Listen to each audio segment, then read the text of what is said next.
We're extremely privileged tonight to have the most extraordinary exhibition of talent and versatility and splendid renditions of the poetic and musical and talent of Robert Burns. And many of the performers and artists to be with us this evening, of course, will be performing throughout the year in Homecoming Scotland. That's one down and 299 events to go, ladies and gentlemen.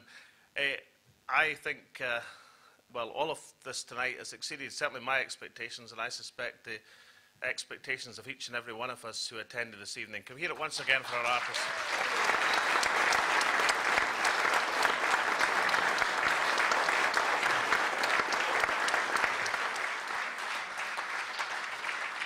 Now, everything about tonight has been truly splendid, but I just wanted to make one point that I suspect we've heard tonight some of the best female singing voices of this generation, singing the best musical repertoire of any generation. That is a truly, truly special thing, which I suspect happens once in a lifetime, ladies and gentlemen, and we should acknowledge the importance of that.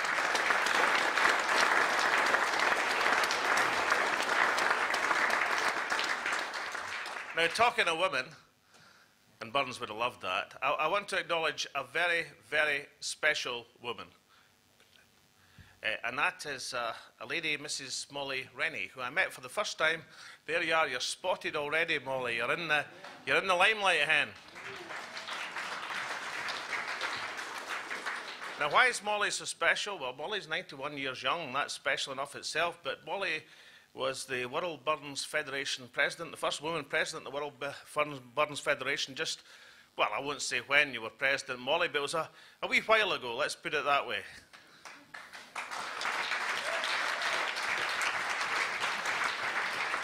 And your daughter, who's sitting beside you, was president in your succession in 1997-98, but I think even more interesting, Molly, that your mother, Mary Thompson, was honorary vice president in the 1940s, who was the very first lady to enter a World Burns Federation meeting.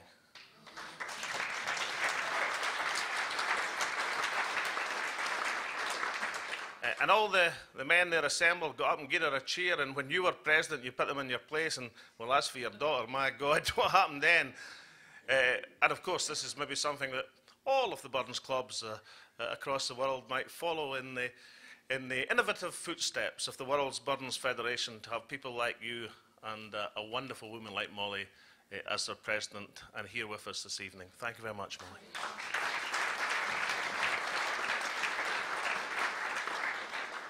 Now, one of the things that I've been preoccupied with as we've planned out the homecoming is this kind of word legacy. I'm thinking, what's going to be the legacy of homecoming? Now, of course, it's probably a good idea to make a magnificent success of homecoming first, and one of the key ingredients of making a success is to convince people like yourselves of just the enormity of talent that's available in the quite extraordinary array of talent and diversity of talent that we're going to be able to display over the next year. But nonetheless, legacy is important, and obviously I mentioned earlier the Burns Museum and the legacy that can have in terms of what it might offer in terms of opportunity and stimulation and to the future generations of young Scots. But I want to read you some excerpts from a press release which is, well, let's see, about to be released, because it's dated the 25th of January, the 250th anniversary, the birth, obviously, of the Bard. It was announced today, on the 250th anniversary of Scotland's national poet Robert Burns, that a fundraising effort is to be launched to put in place the last remaining finance for the much-anticipated feature film of the Bard's life. Starring Gerard Butler, the film is to be set and shot in Burns' native Ayrshire in Edinburgh in 2009. Director Vadim Jean says there'll be something so very poetic about subscriptions, because the intention is, in that final fundraising effort for the film, to ask for 250 subscriptions, the same number, of course, who subscribed to the Kilmarnock edition, about subscriptions making it possible for the first feature film about Robert Burns since the 1930s. If the funds are raised, it will present Burns to the world as through the most powerful medium of all, something that feels so much more significant in the 250th anniversary of his birth. And Gerard Butler adds, Scotland is very proud of Burns, and it's a great honour to be asked to play him. The Burns had the most extraordinary and colourful of lives, with many, many a story on the way. Well, that's for sure.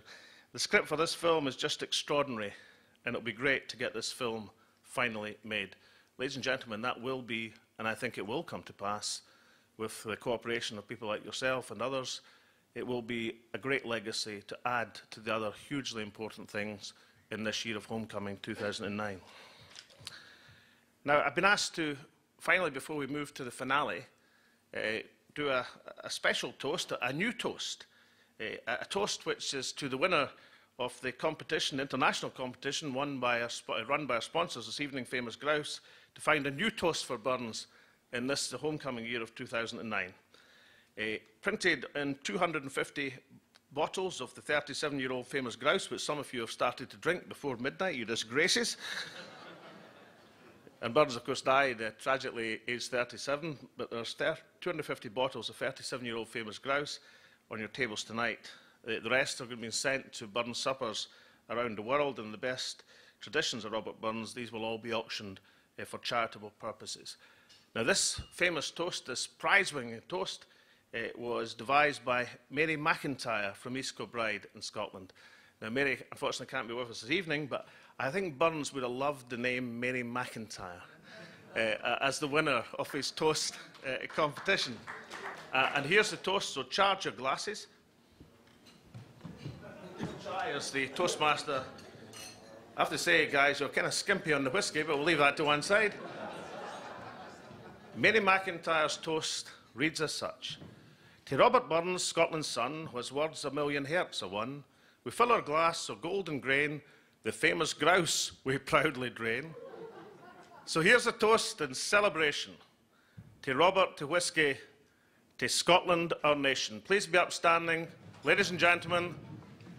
To Robert, to whiskey, to Scotland, our nation. Robert Burns.